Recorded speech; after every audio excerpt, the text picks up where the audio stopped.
একটি ছোট নদীতে এক পুঁটি মাছ বাস করত। নদীর স্রোতে খেলা করা তার প্রিয় কাজ ছিল।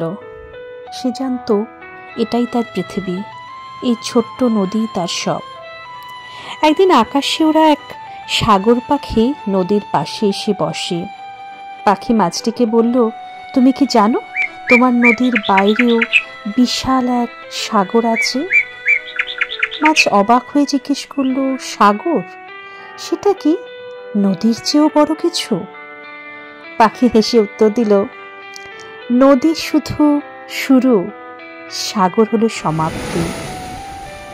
সেখানে তোমার জন্য অসীম জায়গা আছে, তুমি চাইলে সেখানে যেতেই পারো।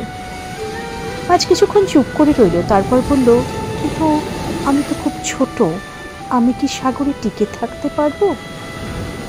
পাখি বলল, যদি তুমি নিজের সাহসকে বন্ধু বানাও তবে তুমি যা চাও তা করতে পারবে। স্রোত তোমাকে পথ দেখাবে। মাছের মনে পাখির কথাগুলো গেঁথে গেল, কিন্তু নদীর অন্য মাছরা তার এই ভাবনা শুনে হাসতে হাসতে বলল, সাগর ওসব পাগলামি, এখানে থাকলেই সুখে থাকবে, এখানে থাকলেই তুমি অনেক সুরক্ষিত থাকবে। মাছ দ্বিধায় পড়ে গেল, সে কি নিজের ছোট্ট পরিচিত জগৎ ছেড়ে যাবে? অবশেষে একদিন সাহস নিয়ে সে স্রোতের বিপরীতে চলা শুরু করলো।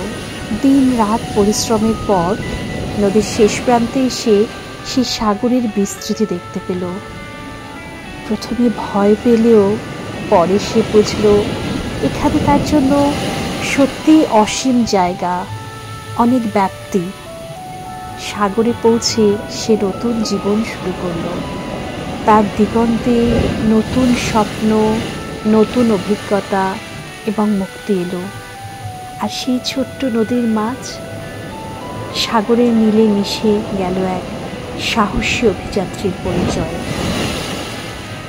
বন্ধুরা, এটির মূল বার্তা হলো নিজের সীমাবদ্ধতা থেকে বেরিয়ে এসে সাহস করে নতুন অভিজ্ঞতা অর্জন করতে হবে। চারপাশে নেগেটিভ কথায় কান দিয়ে নিজেকে দুর্বল ভাববেন না, কারণ সুযোগের সমুদ্র সবসময় সাহসীদের জন্য অপেক্ষা করে থাকে। আপনাদের মতামতের অপেক্ষায় থাকলাম।